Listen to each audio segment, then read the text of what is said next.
Hey, good morning, everyone, and welcome to Coffee with Derek and Craig.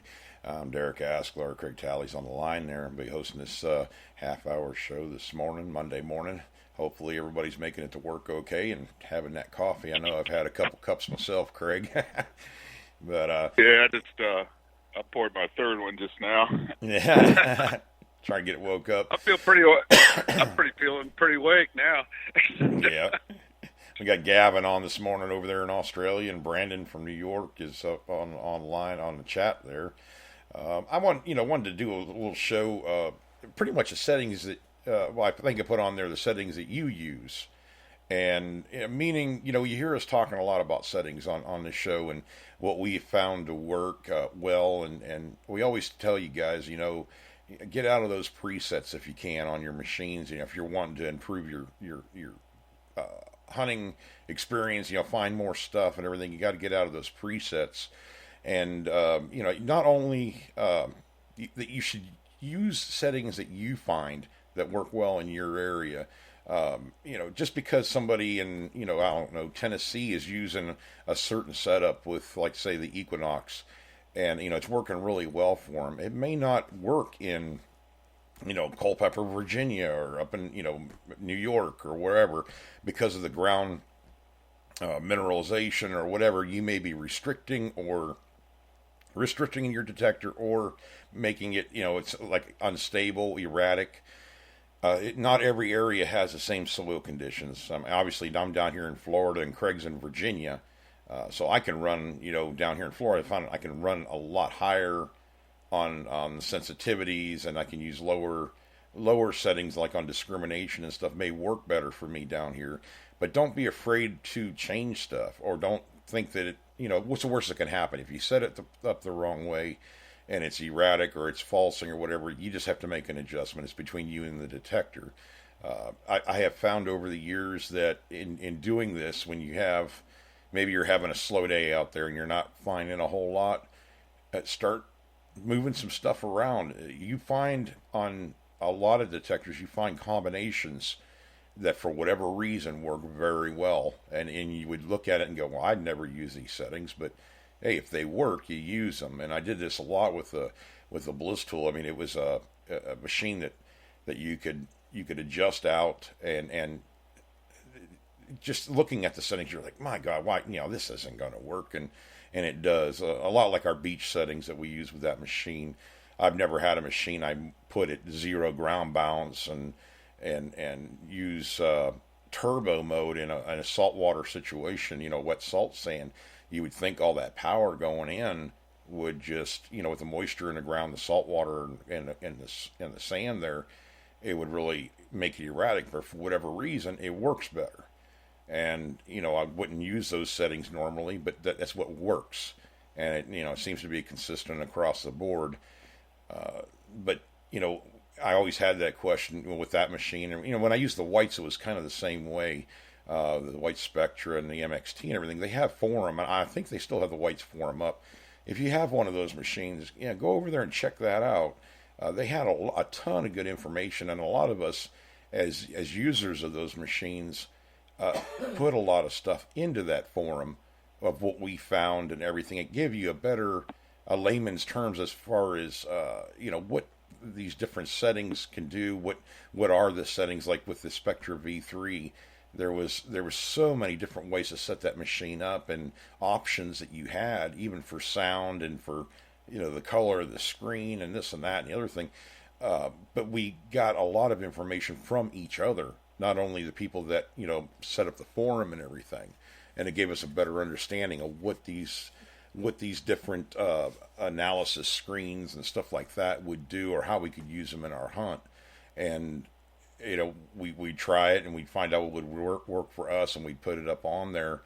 That's where the videos that we always tell, Craig and I always tell people, if you're going to buy a metal detector and you're kind of unsure which one to buy, get on the computer there or your phone and start watching videos of people using that detector. I mean, there's a lot of guys making videos that, just right now, recently is the Equinox. I mean, there's a ton of them out there. The Deus, the Bliss tool, the CTX 3030 E-Track, the White's machines and everything. It just gives you an idea of what they're doing with it, and maybe help you understand how to work your detector better. And Craig, you've been doing this for a little while with the Equinox. You just got that machine, what, last year, right?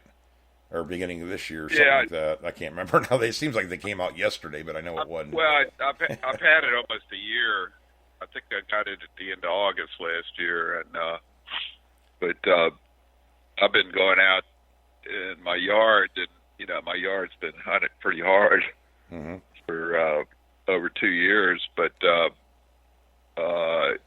Equinox has been able to unmask stuff with the heavy iron. I got so many nails and stuff in the yard; it's unbelievable. And so it's like I've been going out like in the afternoon this week, and the funny thing is the weather's been so wonderful. It's like spring. We're getting like right now it's like 58 degrees here, and it's supposed to get up to 74. And I think yesterday I got up at 7, and I think it was 72. No, I'm sorry, 54 in the morning. And I had to go back in and get my hoodie on. It was so cold. But the afternoon, I decided to go out, and normally I'm getting a lot of mosquito bites, but it was a little cooler. And the machine had been running I've been running the pulling around with the recovery speed, trying to get more depth.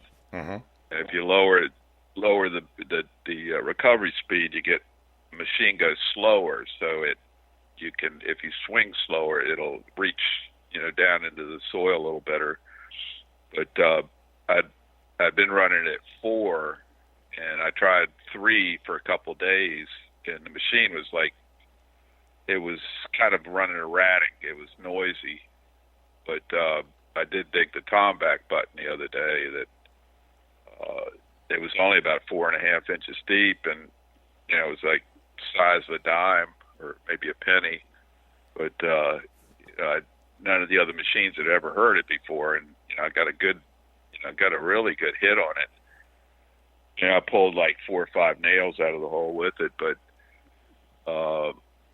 yesterday, the machine was really running erratic because we'd had a lot of rain in the ground, and the ground was like it'd been saturated, and it got a little bit better yesterday. But I went out there, and the first thing that happened, I hadn't been using headphones. I've been using a machine without headphones, so I decided to go ahead and do it.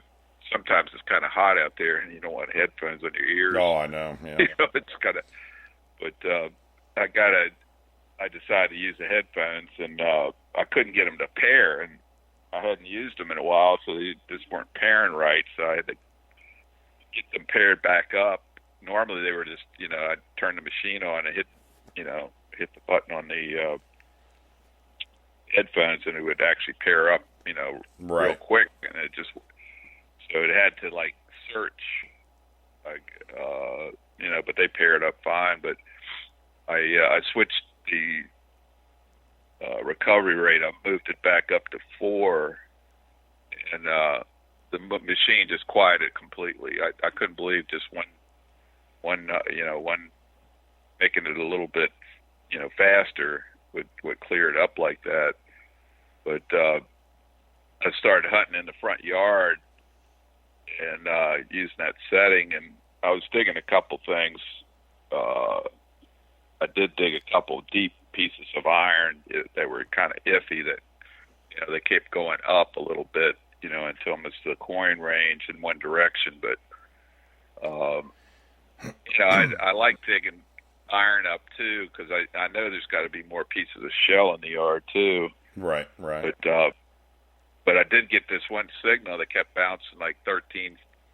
Well, it was bouncing like 14, 15, and I was getting it in both directions. And I dug down, I think about 10 inches, and it was a buffalo nickel. So I started thinking to myself, I thought, this is pretty good for nickels, because I've had a lot of machines over the years that just didn't read nickels on the meter very deep. Right. Like they Yeah, do, me too. you, higher conductivity coins like copper and silver. Yeah. But this coin just locked on. I mean, I was almost thinking it might be a button, too, because I have dug buttons in the yard, and some of them are in the nickel range, but it was in nice shape. It was worn, so it didn't have, they stupid things don't have, they don't do well with the date on a Buffalo nickel. Yeah, I've only found a couple with the date actually intact. Most of them are rubbed off. It's like, what is the walking Liberty have, or quarters and stuff like that. It always seems like the dates are always worn off of them. Every once in a while you get one you can read. That's pretty good though, Craig, because that's a pretty big target that in your yard there. Yeah, this is kind of away from the fence a little bit, and because most of the coins are right along the sidewalk there, and there's my driveway where they put the concrete in. There's a 1955 on the concrete, so I'm wondering if about 1955 they put that sidewalk in. I don't know for sure, but it looks like it's an older sidewalk, but people walked up and down that street. I mean, up and down that sidewalk to go to that. We have a Irish pub like 2 houses from me, and right. So we got a lot of people walking up and down there. I've dug change and stuff along the, like the curb strip and stuff. Yeah, the curbside, whatever. Yeah. Yeah, I got a few wheat pennies, and I even got a signal one time, and I got ready to dig, and I looked down, and it was an iPod. Jeez. It actually worked. Uh-huh. It was an older one, but had the weird jack, that goes into it. But you never know what you're going to find, out there. Oh, you don't. You were talking about something too that I thought about. In your yard. And I know you've run into this too. It's like you get digging a lot of targets, or chasing targets that you think might be masked up. You want to get iron out of the way. I remember something that Darren always told me, and I think he mentioned it in a few of his videos too, and it probably applies to most detectors, that when you're dealing with plowed ground or recently plowed or disked soil, it breaks up the. It's not like regular ground, like a pasture that hasn't been touched in a couple years. The ground is compacted. You have halo effect on a lot of targets, and when you get in there with that disc and plows and stuff, you're breaking up that soil so much that I actually had to back down the gain. Well, I'm just going to use Blissful as an example because that's where I first discovered this. Makes a big difference. Is having to back down the gain and actually move my discriminations down a little bit on that loose soil, or you can actually miss, or it would hit it, but it would almost sound like iron sometimes because of they're just in loose soil. Craig, I don't know if you've run into that yourself, but it seems like you do your yard just because I know you're out there just about every day just messing, but you have a day where you dig a lot of targets, all of a sudden you're not finding anything. And then you come back a couple of days later after it rains and everything, and the ground is nice and compact again. All of a sudden, you're starting to find more stuff within feet. Mm-hmm. It does make a difference. I think backing down. Well, that's a crapshoot, I guess it is. As far as whether you should need to. On my machine, I had to back down the power, but on another one, you might have to increase it. It goes along with soil moisture and that scenario. Yeah, I've seen soil moisture really affects the how much power you can put in the ground. Mm-hmm. We had some pretty good rains, and I've been out there where it doesn't matter what I do, how low the gain is. It just the machine's erratic because there's just so much water in the ground. It's like it's hitting a wall of water and bouncing off of it. The signal. Right. It just can't penetrate very well into the ground. yesterday it was the 10 inches down, the ground was still moist, and it was just a perfect. I mean, it was so easy to cut a plug, and everything was coming back really good. But the other thing comes back good is iron. The iron can fall with the water in the ground. It leaches out. I think moisture. Yeah. Yeah. So you got to kind of listen for it. I was running. I was running field 1 yesterday, and with the recovery speed of 4, just going real slow, and just listening. Every time I get even a weird signal, I'd listen to it in a bunch of different directions. And I do things like, I'll speed up the coil a little bit, to check it and different things like that. Anything you can do a little bit different, you get more information on the signal. And I'm just kind of experimenting, every day to see if I can pull something else out of the yard. And, there's so many nails and iron. I know there's got to be more stuff masked. And, right. 10-inch, nickel is, about the deepest nickel I've ever dug as far as, being able to read one on a meter. Yeah, that's pretty doggone deep. I was kind of amazed. We were talking before the show, and I said, most of the time nickels, don't read as good deep in the ground because they're a low conductor. High conductors tend to, at least kind of pop up, mid-range and above, even on a deep one. And a lot of times a nickel won't give you any read. You might hear it, but it won't give you a reading. I know a lot of other machines. I remember the Toltec. If I heard a good deep, signal that didn't come back on the meter, I'd think, well, it could be a nickel, and I dig nickels that way. But this machine, the Bliss tool I dug nickels at, 13, 14 inches with the Bliss tool. But the thing with the Bliss tool too, even Craig, and I was just going to say it, that when we did that test, Mike Miller and I did that. We were doing that testing, and we buried a gold ring at 12 inches on the sand there, and then Doug buried a silver ring, same size, but it was silver ring at the same depth. You could really notice, both signals were coming through clear, but it was the gold was coming through the decibel level or whatever of the tone itself was considerably quieter than the silver one. That's because silver is a higher conductor, but it being a single tone machine, it was amazing that it would come through so much quieter, not a whisper tone, but I mean it was just noticeably, I don't know how to explain the sound. It was the same tone, same repeatable signal, but it was just quieter, softer sounding. And how many times does that probably happen? That's why we always talk about whisper tones and stuff. Dealing with nickels and gold. I mean, they come up in the same range sometimes, or very close, anyways, as far as being high conductors. Like bearing a 30-inch silver dollar and being able to nail it with the V3 model of Bliss tool.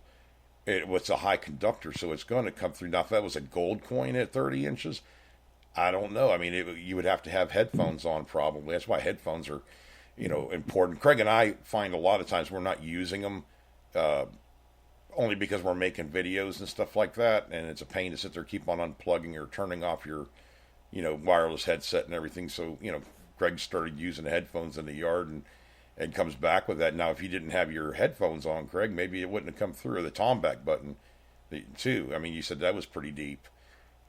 It's important to use the headphones. That wasn't that particular one wasn't that deep. It was maybe 4.5 inches. Oh, I thought you said it was like 8 inches down. Sorry, I misheard. Yeah, I've dug a few. I dug one that was a foot down with the Bliss tool last year. I think it was. Mm-hmm. It was a bigger one, but this was like a cuff size one, about the size of a penny or a dime. But plus, it was a little piece was broken off of it. But it could have been at an angle in the ground too. I don't know. I didn't get a great meter reading on it, but those buttons read very low. Right.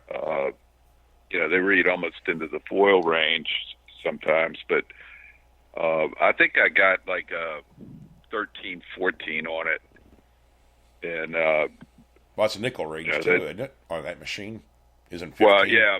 Okay, sorry. 15 usually the number that you get, for a nickel, but it's like I got about I think a 14 on that deep nickel the other day, but it just, it just was so consistent in both directions, the tone. Right. And it was just, it kept locking on 14. So it's pretty good, lock on a meter, for, object that deep. I was kind of impressed. I've dug, that's probably the third, maybe the fourth buffalo nickel I've dug in the yard. I've dug one V nickel, and I've dug probably three war nickels, the silver ones. But, yeah, it's kind of funny, nickels. A lot of people don't really care about nickels much. I kind of like nickels. Well, I like V nickels, buffalo nickels. Yeah, I mean, there's a lot of different nickels out there. I think I've only dug. I've dug V nickels. I think I've got 4 shield nickels. They're really hard to find. They just one of my dug one time. It didn't read. It read below nickel. Even, and I just dug it because it was a site where a bunch of stuff had come out of. It was a little tiny lot, and my friend Howard had dug a bunch of coins there, and he kind of took me there because we didn't have a spot to go to, and he goes, "This place is beat," and then all of a sudden I dig a shield nickel, and I think it was 1866. Actually had a date on it, but he got all upset when it started hunting that place. Never, he jumps out and starts hunting again, and it's kind of funny how people do that. This place is beat, and then I dig something, and everybody wants to, oh my God, they're all over it again, Yeah. And then they don't find anything else. That's one I haven't found. I haven't found a shield nickel yet. I find a lot of V nickels.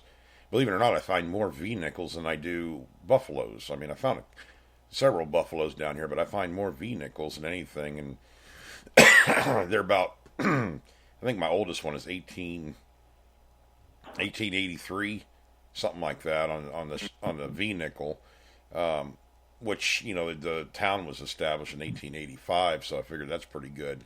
Got it, right in that. Well, of course they're in circulation for a long time, but at any rate, using these headphones, Craig. I mean, I always tell. Well, Craig does too. We always tell you guys, use them doggone headphones when you can. Because, there's amazing the stuff that you do miss, the whisper tones and, just the deep targets. Sometimes they don't come through on that speaker as good, or you have the ambient, sound of the area, whether you're near a road or something like that, the cars going by, the trains, you'll miss some targets if you're not using headphones. I've always tried to leave one ear muff off my directly off my ear, leave one on. That's more of so I know what's going on around in my surroundings. It's a safety thing, more or less, especially if you're in a rattlesnake area or something like that. You just leave the muff, part of the way off your ear so you can hear things if you need to. I mean, but it's not. They're muffled up enough where you're primarily listening to the sound of the detector. It does make a difference on the kind of headphones you have. I mean, of course, like the Sunray Golds and the Killer Bees and the Gray Ghosts. I mean, they're all, pretty good quality, pretty much high quality headphones versus using, $29.95 headphones. If that's all you have to use, obviously use it. It's going to be better than doing without it. But understand the quality of the, the speakers and everything else that are going to help you versus using, like just plain Jane. They're not going to be as compatible or whatever. I don't know what the word better. They're not going to be better than obviously a pair of Killer Bees. You're going to get better quality out of the Killer Bees. So understand that. That's a lot of times, Craig. That's the case. You get what you pay for, and that used to be really true up until about, I don't know, 4 years ago. That's like on pinpointers. I mean, you can go out there and spend $150 or $200 on a pinpointer, but when you can buy one that's $89 and it probably in a lot of ways better. But headphones have always to me been. I mean, if you're paying under $30 for a pair of headphones, I'd be surprised if the quality of the sound is as good as a, I don't know, $75 or $80 pair of headphones. Usually you get into that range, and you ran into this with microphones, Craig, where, oh yeah, you can buy brand A and it's $500, or you can brand B that is just as good or just so close that you wouldn't be able to tell on microphones. And the same way on headphones. There's a general price range for those. And some of these too, you can also buy used, on eBay or wherever.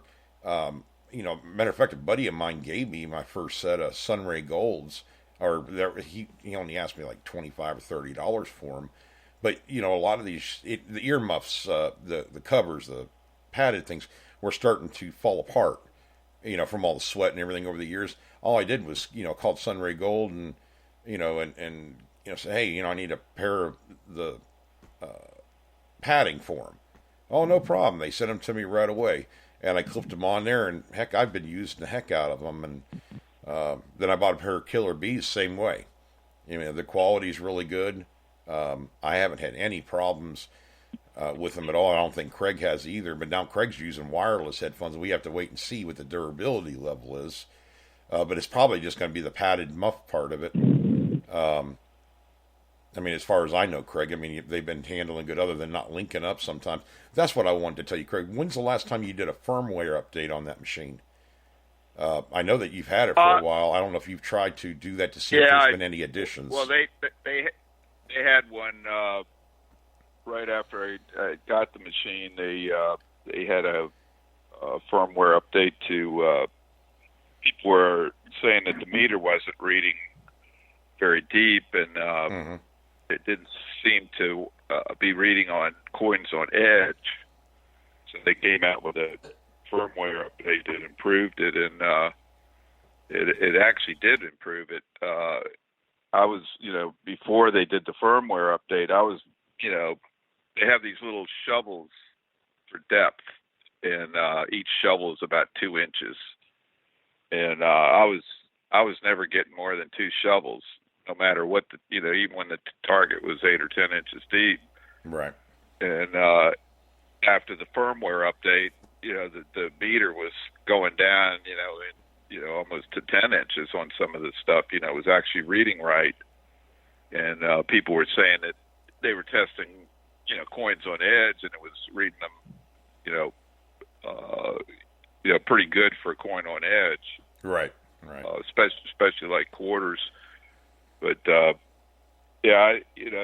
that's one thing that the old machines didn't have. You couldn't improve them really, except for coils, maybe for a coil or headphones or something like that. But when you can have a machine where you get a firmware update like the Deus or the Mind Labs, that's or a Quest that's too. Good. It's.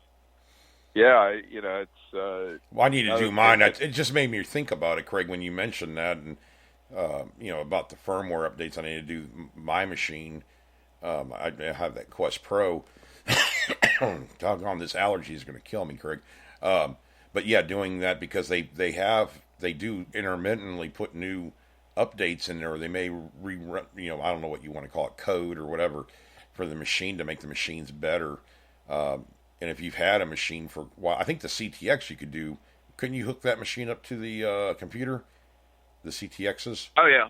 Yeah, if you had a CTX for 4 or 5 years and, well, heck, put that thing on or do a firmware update. You might be you may have missed out on some of the improvements. I'm sure they've done a ton of them, in 2 or 3 years. It's something that we don't regularly think about. It's just like if you got a computer or an iPhone or an iPad or something, they come out with firmware updates, and you're stupid if you don't right. do it. Because it's not something we're used to thinking gonna, about, is what it is, Craig. I mean, it's not something I'm used to doing.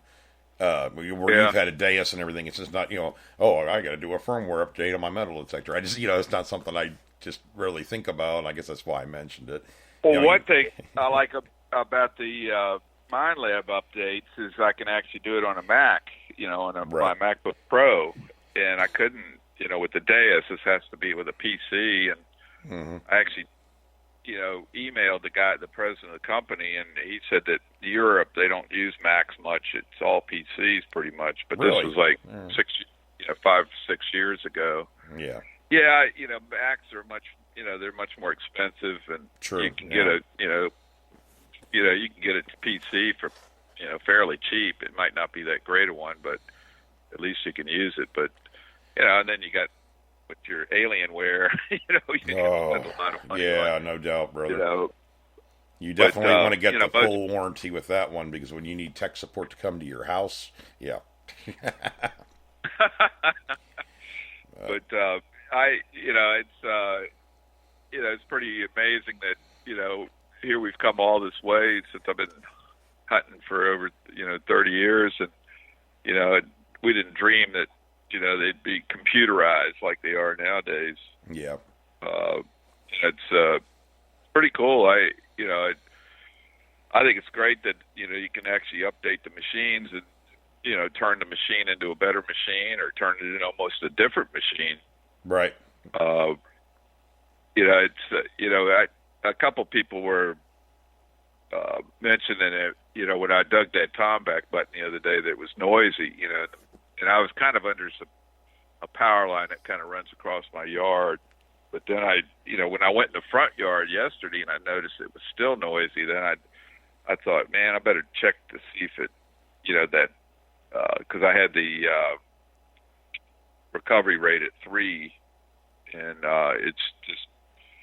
it's too slow, I guess, and it just was making noise. And as soon as I went up to 4, the noise completely went away. Yeah, just tuned it in better. Yeah. Yeah. But I'd love to get down to about 1. Probably get even more depth if we could use it. But I'll have to try it when the ground is a little bit drier and see if it, would run a little better, smoother at 3.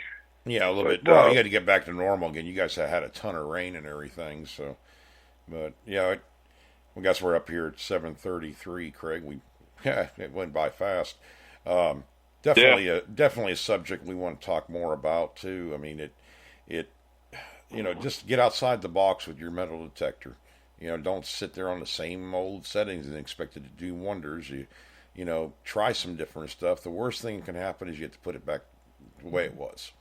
And that's what. If you have a real good site, and all of a sudden there's not any, and you've pounded it, and there's nothing coming out, try some new settings. Take a chance. Go to a single frequency. Go to multiple, tones. Go to single tones. I mean, it go in different directions, and see if you can pull another target or 2 out. That's pretty much what I'm doing now with. My yard is just, I've gone over it for over 2 years, and I'm still pulling targets out. I mean, a lot of them are low conductors, like the Tomback buttons and the Buffalo nickel and stuff. But heck, it's still a relic or a coin, and it helps you learn the machine, I think, too. I'm like discovering about the recovery speed yesterday.